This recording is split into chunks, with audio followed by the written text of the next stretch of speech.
All right, so this is our last video in the social psychology chapter, and today we're going to talk about liking and helping others. Let's move into talking about liking each other. Why do we make friends with who we make friends with? Why do we date who we date? One of the biggest predictors of who we will make friends with and who we will like in terms of romantic partnerships is proximity. Basically how near a person is.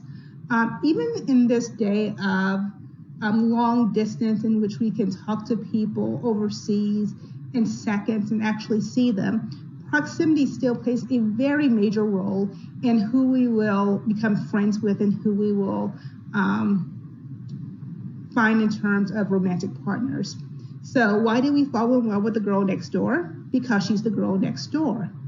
Another thing that kind of plays into this idea of proximity is the mere exposure effect. Sometimes just being repeatedly exposed to something increases our liking of it. For example, have you ever heard a song and the first time you heard it, you were just kind of very ambivalent about it, but after hearing it about 50 times, you find yourself humming along and singing along to the song, and then after a while you're like, that's my jam? Okay, that's the mere exposure effect. Just having repeated exposure to something increases our liking of it.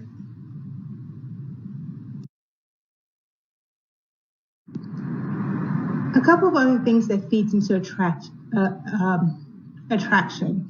Physical attractiveness, basically how attractive someone is. Physical attractiveness does increases the chance of us liking someone and wanting to be in a relationship with them. So physical attractiveness is generally the first impression that we get about someone is generally their physical appearance. Physical attractiveness does predict how often someone will date and is correlated with popularity. However, physical attractiveness is not correlated with happiness within relationships. Another thing that feeds into who we make friends with and who we will get involved in romantic relationships with is similarity. Now remember, birds of a feather flock together.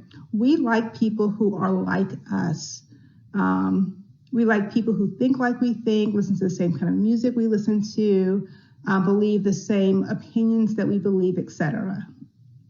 Does a person have to be exactly like us? Absolutely not. But we do like people who agree with us on some very core things. The reward theory of attraction, what is this? We like people whose behavior is rewarding to us in some way. So if someone, for example, makes us laugh and laughing is rewarding to us in some way, then we like those people. Now let's talk about romantic love. There are different types of romantic love. The first type of romantic love is passionate love. Passionate love is kind of physical attraction.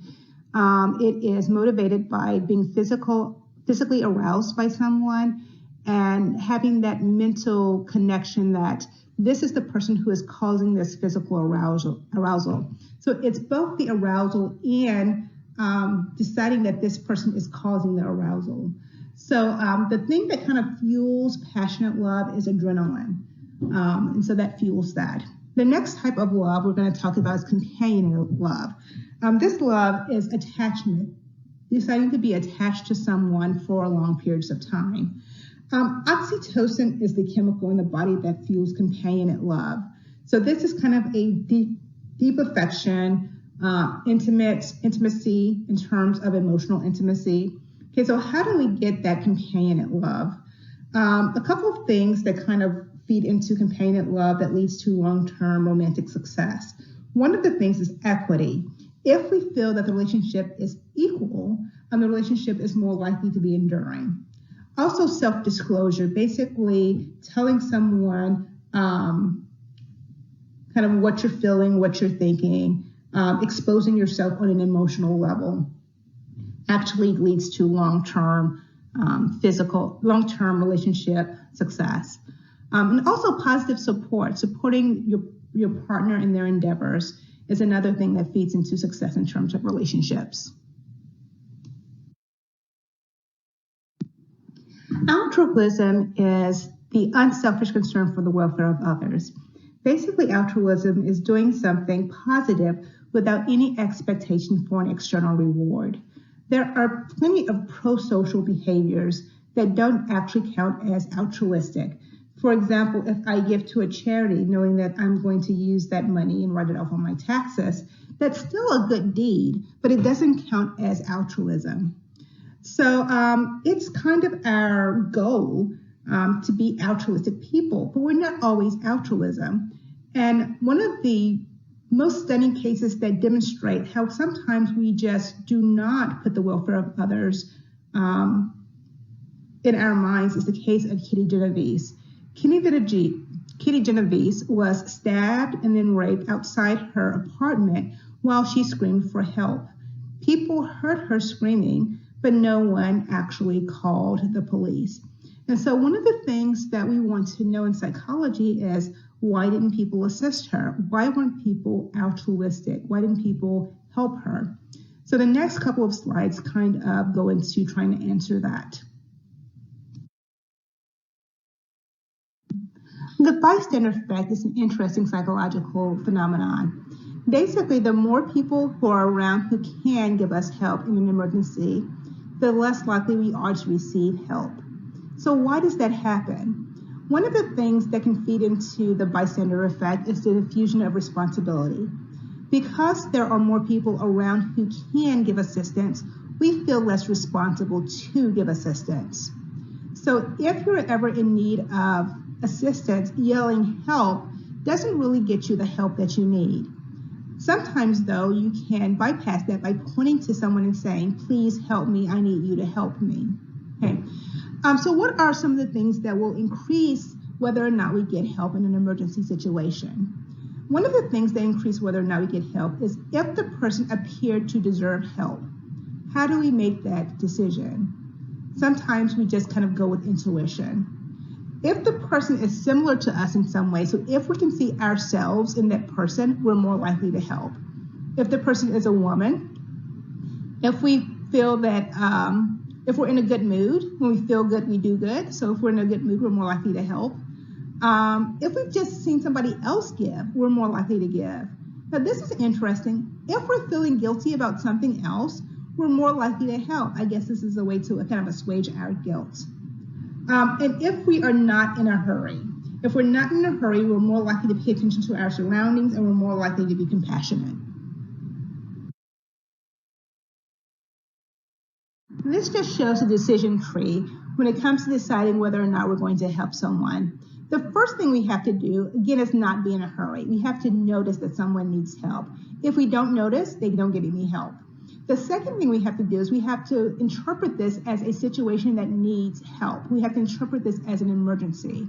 If we don't interpret it as such, again, the person gets no help. If we interpret it as an emergency, then the next step is we have to assume responsibility.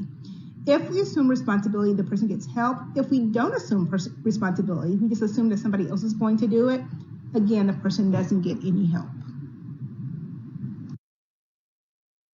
So why do we help? There are a couple of reasons why we might help. One reason is the social exchange theory. Basically, if helping costs us little but benefits another person a lot, we're more likely to help. For example, if I can give $20 and $20 doesn't cost me a lot, but $20 can help someone else's family feed themselves for a month, then I can weigh that as something that is worth helping. Another thing is the reciprocity norm. We help those because they have helped us, or we help those who we think we might need help from in the future. Social responsibility norm. We are also more likely to help people who depend on us. For example, we're more likely to help small children and the elderly because we see them as more vulnerable. So because there's an expectation to help, we're more likely to provide assistance.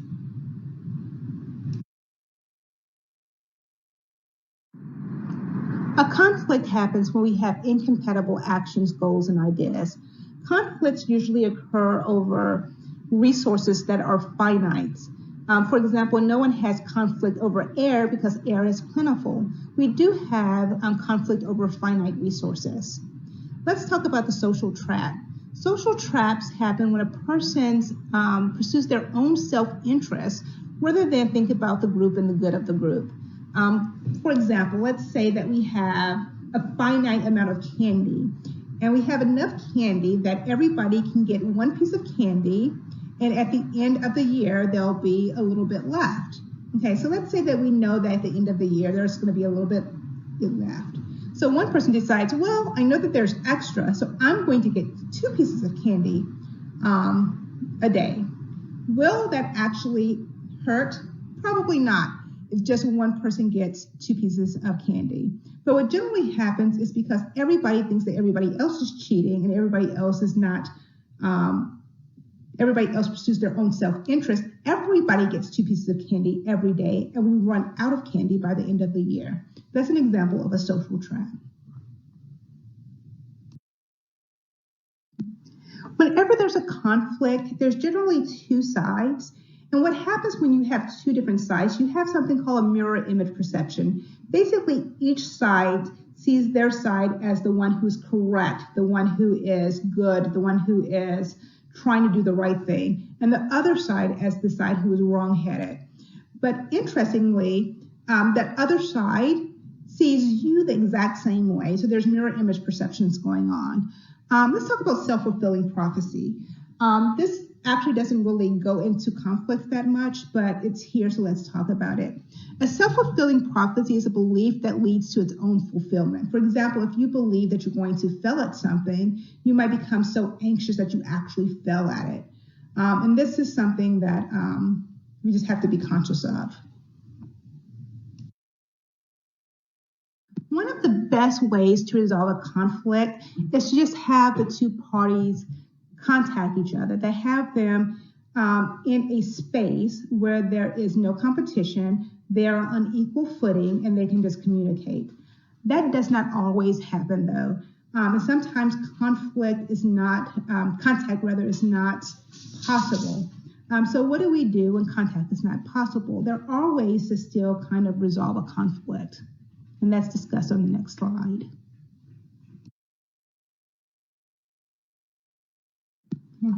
So how do we make peace? One way is cooperation. It's basically the 2 parties have a goal that they need to work together in order to be successful at.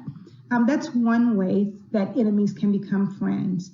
Another way is to facilitate communication. Again, sometimes that is not always possible if the 2 groups are in high conflict. So sometimes you need a 3rd person mediator to intercede on behalf of the 2 parties, to be there to kind of keep things cool. Sometimes that still doesn't work.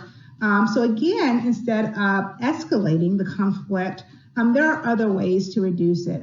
For example, if we're talking about 2 nations, instead of having war, they can do things like sanctions.